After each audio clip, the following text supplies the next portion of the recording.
right, let's bring in our guest for this hour. Joining us to discuss is National Trial Attorney Michael Jaafar. Michael, great to see you. Thank you so much for joining us here on the program. We can see the beginning here of the cross-examination. State seems to be going into the area where I thought the testimony was weakest. I thought it did a decent job, but weakest, and that is explaining what we see on the video and how that dovetails with this whole dissociative disorder and all these other mental illness that they were talking about.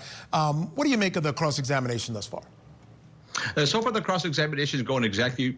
I thought the same thing that you thought, which is that's the only way to do it. I will also say Dr. Andrew Clark is the most likable psychiatrist I have ever seen testify in any trial I've ever been a part of or a witness to, and I've been in over 1,000 of them. He is so likable. He is so, I mean, I really love this expert, right? So the prosecution obviously is going to have to be very tasteful in the way they break it down, and it's not like he's hiding the fact that he did not spend 10 million years with Carly Gregg and intimately knowing her. But again, she was 14 years old when this happened, so it's understandable that she did not have a well-established relationship with a psychiatrist by the time that this happened. That's understandable.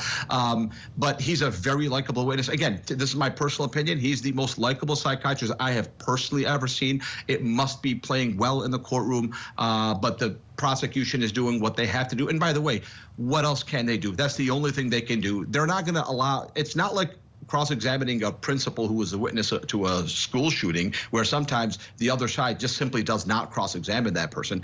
You have to cross-examine Dr. Andrew Clark, because Dr. Andrew Clark basically said, if you just let it stand, she was legally insane when it happened. She had dissociative fugue. She was bipolar. She had all these. She cold turkey got off the Zoloft, and even her doctor told her not to do that. It's understandable that that would have ramifications. So right now, I'm seeing it the way you're seeing it. The prosecution is doing what they have to do, but this was a very, very, very good witness for the defense.